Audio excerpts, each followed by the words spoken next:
Dia Islam, semayang tak tinggal, cumanya semayang Zuhur, 4 lewat. Kadang tinggal tapi qada.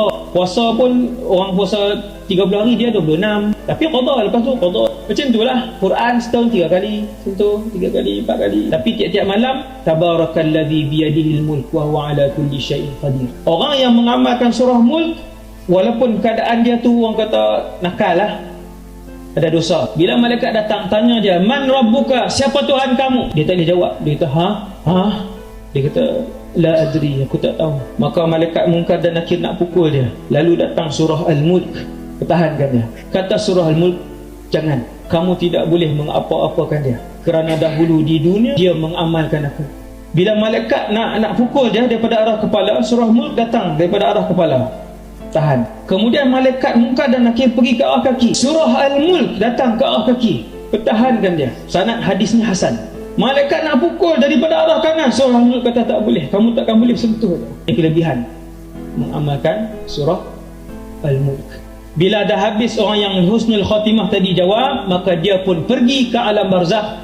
Alam barzakh ada 2 negara. Yang pertama nama dia taman syurga, yang kedua namanya lubang neraka. Orang yang husnul khatimah, dia pergi ke taman syurga. Taman syurga tu macam mana ustaz? Seorang ke?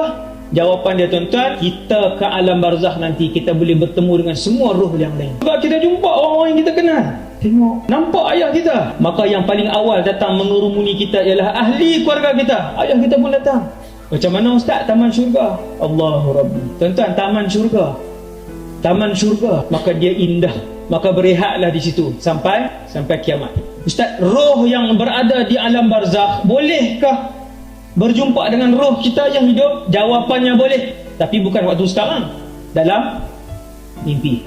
Allahu yatawaffal anfusa hina mautiha wallati lam tamut fi manamiha fayumsiku allati qada 'alayha al-maut wa yursilu al-ukhra ila ajalin musamma.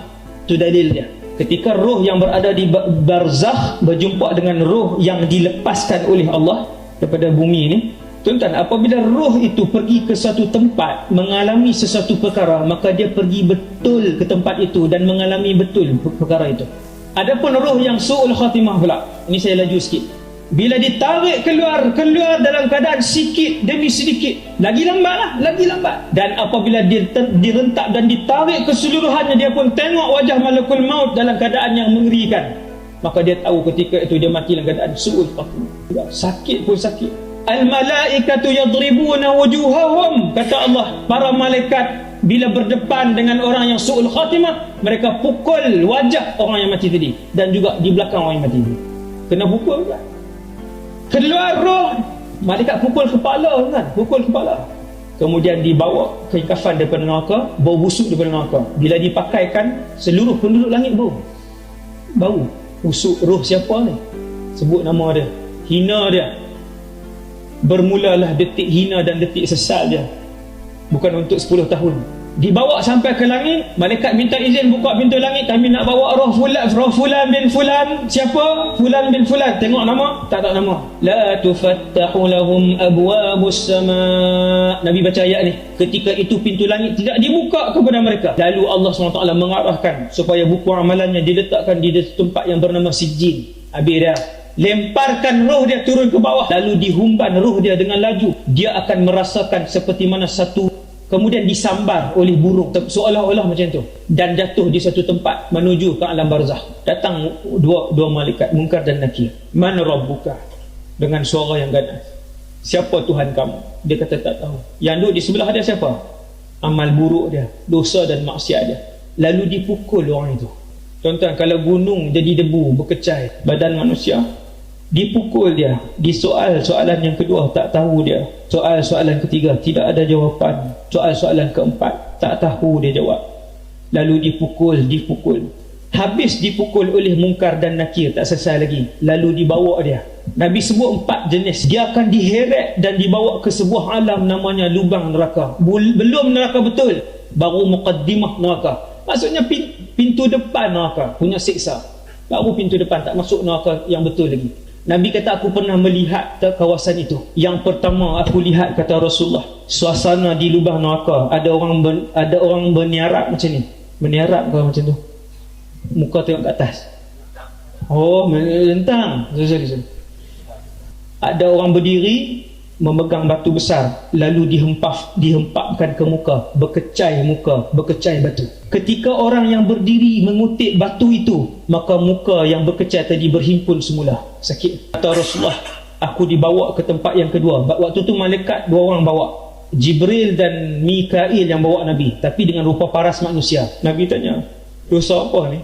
Malaikat kata, nanti kita tengok yang lain dulu. Pergi ke tempat yang kedua, kawasan tu semua pegang pisau yang macam tu. Tanya apa? Sabit lah, sabit tajam. Dia letakkan di mulut kanan, lalu ditoreh sampai ke belakang, hatta tablugha qafah, kata Rasulullah, sehinggalah pisau tu diheret sampai ke tengkok di leher, terburai mulutnya sebelah kanannya. Dia pegang pisau tu, diheret ke belakang je,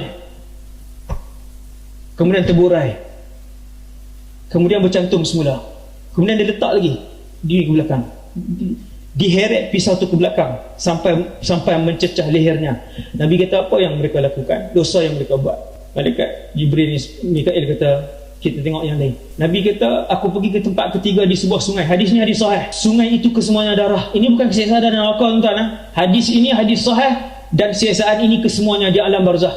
Sungai itu sungai darah. Ramai orang berenang. Setiap kali mereka letih, mereka nak kembali ke tebing. Setiap kali mereka sampai ke tebing, ada orang yang pegang batu besar, lemparkan batu besar tu kena tepat pada mulut mereka, lalu terbelah mulut mereka, lalu tenggelam mereka.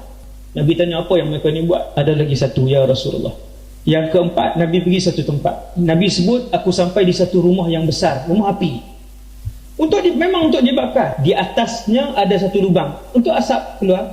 Apabila aku mendekatinya, aku melihat lelaki-lelaki yang telanjang dan wanita-wanita yang telanjang.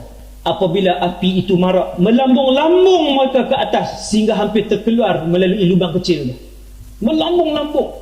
Wahai Muhammad, yang kamu tengok yang menghempaskan batu sehingga pecah kepala tadi ialah mereka yang didatangkan Al-Quran, tetapi mereka tidak mengamalkannya. Dia tak amal. Allah bagi ilmu agama kepada dia, dia tidak amal. Inna lillahi wa inna ilaihi raji'un. Nombor 2, wahai Muhammad, yang kamu lihat memotong mulut kanan dan kiri sehingga sampai ke leher itu adalah mereka yang mengada-adakan penipuan. Hatta tablughal afaq, sehinggalah penipuan itu disebarkan ke seluruh benua, ke seluruh ufuk. Zaman hari ni kalau satu penipuan, puluhan ribu orang baca. Zaman hari ni tuan-tuan, tak share lebih selamat daripada share. Kalau tuan-tuan kata susah lah ustaz nak beza yang mana betul yang mana tak betul, tak payah share. Nombor 3, sungai. Mereka adalah pemakan riba. Yang terakhir sekali ialah yang dibakar hidup-hidup sampai melambung-lambung. Bila api banyak itu adalah mereka yang berzina di atas muka bumi Allah. Berzina. Wal'iyadzubillah. No? Kekallah mereka itu seperti itu sampailah dibangkitkan pada